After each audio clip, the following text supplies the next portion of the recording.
একবার এক বৃদ্ধার বাড়িতে ওই দেশের রাজার পোষা বাজ পাখিটি উড়ে চলে এলো।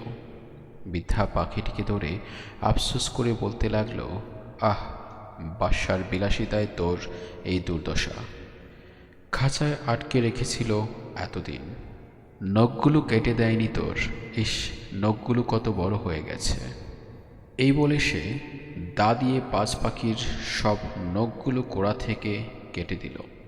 এরপর পাখিটির ঠোঁট দেখে বলে উঠল, আহ, খাঁচার মধ্যে থাকতে থাকতে ঠোঁটটিও কেমন বাঁকা হয়ে গেছে।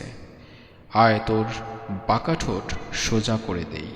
এই বলে সে পাখিটির ঠোঁটের বাঁকা অংশ ছুরি দিয়ে ছেঁটে সম্পূর্ণ সোজা করে দিল।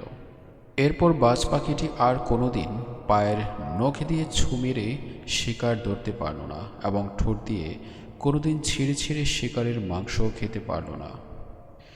ফলে দিনের পর দিন না খেতে পেরে বাজ পাখিটি একদিন মারা গেল। অবুঝ বৃদ্ধাটি পাখিটির উপকার করতে গিয়ে তার অকালে মৃত্যুর মুখে ঠেলে দিল।